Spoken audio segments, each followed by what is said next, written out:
Hi there everybody, my name is Kate and welcome to my channel, Trenergy Awakens Naturally. Let's talk about comfort, compassion, kindness, and all of those nice, warm, fuzzy sounding things that we all want to receive and sometimes withhold giving to anybody. There's a lot of problem right now in the ethers and on the earth everywhere. The energy scattered and it's splattered everywhere. There's a lot of breaking apart of old paradigms. People are very terrified. They're afraid to get into areas where they're being flung and have no control, or they feel like they have no control. They're used to having a greater sense of agency over it. And the way that Earth is moving, the way that the energy is moving, and the way that this pattern is going is moving out of an old age and an old paradigm. The age of Pisces, we're moving out of that and we're into the age of Aquarius, and we're having some pretty strong updates, some strong celestial body movements, some very strong frequencies coming at us routinely, and we're seeing around us the cracking apart of, old structures and old ways of being. And it can be very, very scary for people that have been quite accustomed to living in the dark. They may not really respond well. They don't seem to be so far responding very well to being dragged out into the light. And many of them want to just scamper back in like a mole into their hole and, not have to come out, because it can be blinding. It can be quite blinding and overwhelming to suddenly realize that, I don't have any control here, or I don't have as much as I thought I did, or I don't know what I can do because I've always done it this way. It's really necessary to have, truly, in order for us not to lose our minds in this process as we're shifting and changing, we're in that transition period. In order for us to not lose our minds or get swept up in the chaos, it's really necessary to have a great deal of compassion, not only for ourselves. We're told about self-love all the time. We're very much coached on that, and I believe that very heavily. However, having part of the compassionate aspect for me means that I can identify in other people their needs for compassion as well. Now, here's where it gets into, not in a codependent way. Well, how do we know? If I'm offering someone compassion and I'm being spit on and hit on and, all this other stuff, and it's really just, it's difficult, that means I can pull my compassion back and just say, oh, that person is having a terrible life, a terrible experience, or whatever they're doing that causes them to be that angry and that triggered. I do not have to like it. I certainly don't have to take abuse. However, being able to reach a state of, I have enough compassion for myself that I can identify that I'm not here for that. I'm not here to exchange spit with another person back and forth, especially if I'm here to offer the world my light, or my light being, my energy healing, my energy balancing, my grid work, my timeline work, my truth speaking, my whatever I'm doing, timeline, did I say that? My Akashic record healing, whatever I'm doing that is in light work. If I'm going to identify as a light worker, then please hear this with the respect that I'm sending it, that if we're going to identify as light workers, then we have to work at levels higher than the denser people, or that not the dense energy to people that are working at a different level than we are. That would be like holding a grudge against the kindergartners if you're the kindergartner teacher and they're misbehaving. It's about becoming more aware of what the needs of the kindergarten class are, and then realize that if we're not suited to teach kindergarten, then we need to go find another class. However, energy healers and energy workers, we're going to be the very people that we come across those that are behaving the worst because they're really set off by the light. People that are very much in their demon time and their hate, or their, however you identify all that dark stuff, into their very dark energy and into their, old contracts that are dissolving and dismembering everywhere. Forgive me if you hear my cat. She's going a little nuclear on the couch at the moment. Okay. As we're dealing with those people, we're going to trigger off, some of the worst behavior in people because they're, being blinded by something that they don't like to see, which that doesn't mean we need to dumb our light down or dumb ourselves down in any way or live any less brilliantly. It does mean, though, that we're called to a higher standard of take the high road. Why? Why should I have to take the high road? Because the fact that 444, it's there.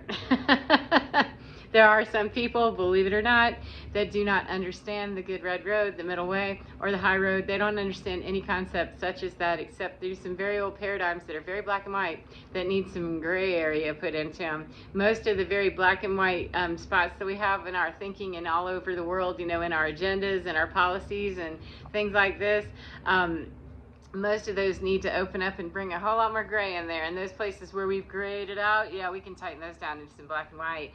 Just think about it, you know, anywhere. And so I'm not suggesting that we be taking the high road and be snot bags about it. I'm not saying that I'm hoity-toity and I have to take the high road. If we have to announce that we're taking the high road, we're not really on the high road just yet. We're on our way, perhaps. However, that's a very dicey and weird area, and it can get real slippery if we start announcing, you know, our superiority. If we have to announce our superiority, we might want to take a seat for a minute to realize that it's not about knowing and announcing our ability to see beyond something. It's our ability to know that I have a different perspective on this, and I have the ability as a healer and an educator to do something different, to bring a different vibration to this.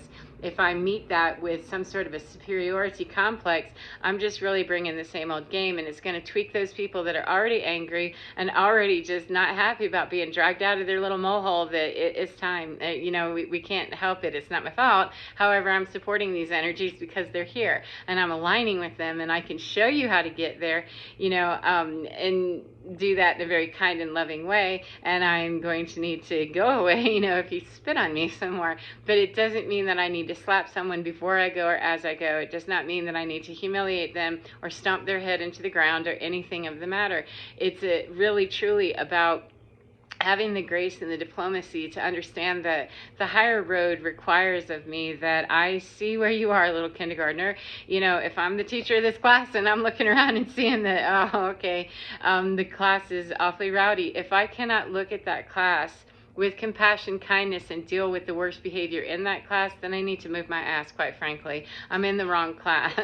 And there's nothing wrong. That is part of the taking the high road, is that I cannot deal with certain types of low vibrational energy, or I cannot deal with this type of personality, or I cannot deal with that and be completely balanced and remain completely balanced. And that is perfectly legitimate. That is a much truer statement than to say that I'm taking the high road and you don't deserve my energy, you don't deserve my compassion, you don't deserve my... When we start making those statements, that's a good time to sit down, because taking the higher road means that we understand something higher than, you know, just looking from a distance and making judgment about it. There's way too many people that are walking around absolutely terrified and out of their minds, and there are quite a number of people that are terrified and out of their minds that will not spit and kick and, you know, fight. However, if we just, you know, completely dismiss a whole entire collective of people as, well, they're dumb, they're dark, they're mean, they're nasty. You know, I made a video recently about a man that I knew, a partner that I had when I was a paramedic, who was, he could be perceived as quite awful, and he had the ability to cut people down to, you know, this big. However, he was cutting people's ego down, but he wasn't coming from his ego. So, you know, he was very sharp and he was very clear. And that's the difference, is that when I want to just smush someone and put them in their place, that is really me coming from my ego, and that's not taking the higher road. That's just taking a better sounding road that's really at the same level. We're only going to change this devil, if you will, by acknowledging that people have made choices badly. We've had lineage and timelines that have been making choices very badly on the planet for hundreds and hundreds and hundreds of years, generations of people, where karma's built up and timelines have been very, very distorted and polluted and bastardized and just manipulated really horribly with very bad intentions from, you know, people that they can be running that same agenda in them today and have no idea why they feel so hateful, or they feel so out of control, or they feel like, you know, they want to just poke a light worker in their eye. You know, they don't want to know that anybody's happy because they're miserable, and they couldn't even tell you that they're miserable or why they're miserable, because they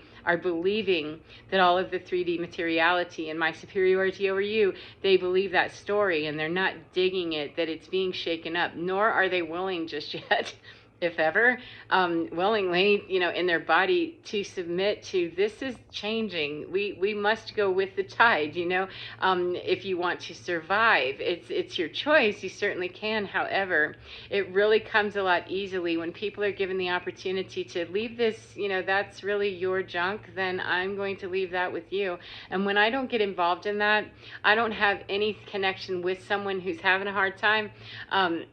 If I just leave that there with them and leave it at that clean, then that leaves them understanding, and I'm compassionate and kind in doing so and not saying, you jerk, then I'm not triggering their ego to get stuck there. Not automatically. They may still get triggered to their ego. However, it gives that space and that opportunity that I didn't meet your ego with my ego. I met your ego with what is more pure, which is that I'm here to do light work, and I don't want to play like that, and I'm going to just separate now with the kindest way that I can do that. Then it leaves them with that open space. However long that they maintain that portal of understanding, that's up to them. But they're being given the opportunity to see something more brilliant than just their ego or their ego identification, because people that receive, me saying, well, that's you, and my, if I trigger their ego, they've missed that whole moment entirely. I have helped them miss that by just shooting them right into their defenses immediately and instantly, as opposed to giving a pause to, okay, and leave people alone to just 11:11, go home with that. And I can't guarantee that, any exchange I've ever had with anybody that I said, okay, let that be whatever it is, I gotta go now. I can't say that I know whether they went back and, had some miraculous change of heart or something, but I have seen definitely by giving people room to be themselves and having great compassion and taking the higher road safely. I'm not talking, take the high road and just let somebody slap this cheek and that one and just go ahead and bend over and give them your butt cheek too. I didn't say that. I didn't say that at all. 11:44. To do that very strategically, but very kindly, no matter if we're offering cheeks or not, that we're doing it kindly and very divinely. And when we do, it takes that whole ego battle out. They're only, shadow boxing with themselves at that point. And they're really, in their mind, they know if they're going to look at it ever and allow their higher mind to come in, they'll be able to say, yeah, that was really about me, friend, wasn't it? And they can begin that dialogue. If they know that my ego was involved in the battle, though, then they can chew on that for another whole year, another day, another decade, another lifetime, another 3 or 4 generations. And we have slave contracts that are going back as, probably as long as humans been on the planet. I'd say, yeah, probably, in whatever iteration we've been doing it, because we have the ego and we have the polarity of good and bad, right? And so with the ego and the ability to move things in righteous movement, move things not in righteous movement, and the age of Pisces. Those are all the setup for people to pick ways to visit their dark side very heavily. And we've investigated the whole dark thing. It's still being investigated by some. And the way that we really draw more attention to the light is to allow people to see, what would be the benefit of choosing differently. And if I give no opportunity because I've just played the same game with them, then I've not really done my job as well as I could. 1313, even if I, didn't slap them or something, if I still engaged with anybody at the same level of the garbage they're bringing me and didn't do something at least 1 or 2 steps higher than that, then I've really just given them an out. I've given them an opportunity to walk away and go, see, and they can construct all the lies and the bullshit in their head. And they may do that anyway. However, I don't want to give any freebies. And so even though it's quite complicated and it, pisses me off sometimes, of course, I don't have to, be nice. That person was a complete jerk. What a horse is that? Ah. And I don't give any tolerance. I'm not going to give you wiggle room to possibly slap me or something. No, I don't mean that. I'm not saying that. I'm just saying that at some point, very quickly as I can, I need to get to balance with, okay, have some compassion. That person, you have no idea what they're doing, what they had to do to wake up and, breathe today. You have no idea what's going on in the world. And even in places where I do have a better idea, we still have no idea what's going on in the minds and hearts of people, ever. We barely know what's going on in our own mind and our own hearts. Honestly, there's usually a whole lot more dialogue going on upstairs for most people or concerns or worries or flashbacks or thoughts or, you know, something. And if they're struggling with addictions, if they're struggling with anger issues, if they're struggling with OCD, if they're struggling with PTSD, if they're struggling with toxic or narcissistic people, or they are that, or they're struggling with the fear of I have to keep control of this and I'm losing it, you know, and they're not wanting to do the work, then they're having their heads filled with a whole lot more than I need to throw in, you know, one more thing to it, because it's not going to get them any closer. And truly, I honestly believe that, you know, if I'm standing somewhere and going to call myself a light worker or someone that's here to bring healing, then I have to get to the more ascended thought on it as quickly as I possibly can, whenever that is, even if it's 10 years later or whatever, it doesn't matter, that as quickly as I can learn that skill of being able to say, okay, I need to let this heal. I need to get over the bruise and the butt hurt and the ego reaction that I had, or the sheer pain or whatever it is. I need to get to that. How can I do that and meet myself with compassion and kindness and great deal of self-care and forgiveness, so that I can offer it out here to humanity, because it's about uniting humanity so we can celebrate our diversity. It's not about continuing to separate all the buttholes from the non-buttholes. It isn't. They self-identify, and they're still part of the whole family, the Earth family. Every Earth citizen is an Earth citizen and deserves to be here. I mean, if we're here on the Earth, then we're allowed to be here because it's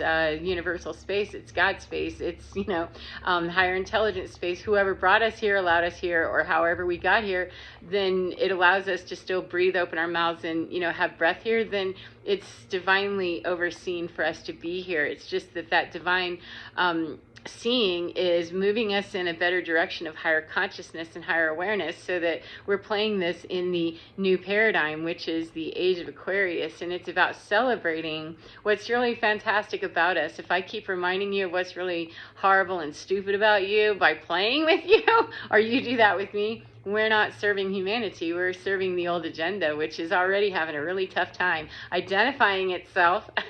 So the more that we leave people with just the light of, oh, okay, gotta go, you know, and the kindness of, here, okay, I don't know why you're going off on me, but I'm gonna leave you alone now. Bye-bye. However that happens, with as little engagement, with as little tapping of people's egos farther, and with as little being angry and butthurt about it. It's very much like walking around a kindergarten class a lot. That's why I don't, you know, when people get fruity and weird, you know, that I don't even know them, then, oh, this isn't even my class. It doesn't matter if I teach kindergarten or not, because this isn't even my class. You know, it becomes my class instantly. 17, 17, 8, 8, thank you. If they engage with me and I get there with them, then it becomes my class, and I'm going to need to decide which one of us is going to be the teacher and which one of us is going to be the ass. And I'm needing to be the teacher on this and teach myself to close your mouth, shut this down, be kind, and don't be a clown, and just keep on walking, keep it moving, and don't slow down, you know? Not as you're exiting stage left there. Keep it moving so that it doesn't give anybody the toehold to continue doing something silly. You know, as a teacher, a piano teacher, if I saw a student that was making a mistake, you know, if I let them continue to make that mistake because it hurt their feelings for me to notice, you know, that's incorrect. What you're doing there, if they got all upset and I felt sorry for them, and I felt like, oh no, I don't want to hurt their feelings or anything, I'm not helping them. I am supporting them in a bad thing, a mistake. I'm helping support them in not really getting the entire lesson of what is most proper and right about this music and how to do this and the technique for how to use this instrument properly and how you read the music and apply that down here. I'm not helping them by supporting somebody getting their feelings hurt a little bit. So I'm not saying that I would slap a student and say, my God, that was wrong. What the hell is wrong with you? There's not really too much issue right there, except that we have people who do that very thing. So anyway, I hope that's helpful to you in some way, and I hope you enjoy your day, no matter what part of the day you're in. And remember, get within your skin, because your divine is absolutely fine. It's so comforting. It's so beautiful, and it has so much ability to be compassionate to you and to other people too, even when they're being little juvenile delinquents, little horrible tyrants, you know. It's a matter of, you know, really being able to get a hold of our own tyrants, and our own, you know, little children that are running around feeling entitled and feeling justified and feeling angry and all of that. And that's not work that we really want to have to do. We really want to be able to say it's about you. And we can really identify in 1919. We can be able to identify as a teacher. I can say, yeah, that's somebody that's, you know, holding the class hostage. That's not okay. And it has to go away. However, I can't hold the class hostage either by getting into it at the level of the, you know, class bully, that, you know, to become a bully myself. I just need to take care of that one problem, isolated problem, in as minimal contact and as minimal engagement as possible, with a, you know, little bit of anger, irritation, all of that, with as very little of that as possible, humanly possible. And remember that I am human. I have emotion, and even though I'm working to transcend my ego and stuff, I'm still responsible for, you know, having emotions and exhibiting them and being able to say that, whoa, this is really irritating me. You got to sit down, friend, or get out of my class. You know, that I can do that with grace. You know, what would Jesus do? Deal with it very differently than we're seeing people do right now. And if we don't subscribe to Jesus, you know, what would Princess Diana do? What would someone with grace do? What would someone who is very poised and elegant, what would they do? What would a lady do? What would a gentleman do? What would someone do when they absolutely knew that there's nothing you can do to knock me off my square? I know where I stand, and I know where I don't stand, and that's all I need to know. So anyway, as I said, get within your skin, because you're divine. It is so lovely. It is so beautiful, so kind, and it is absolutely fine. Take care of your beautiful selves, and I will see you again next time. Mwah. Goodbye, my friends.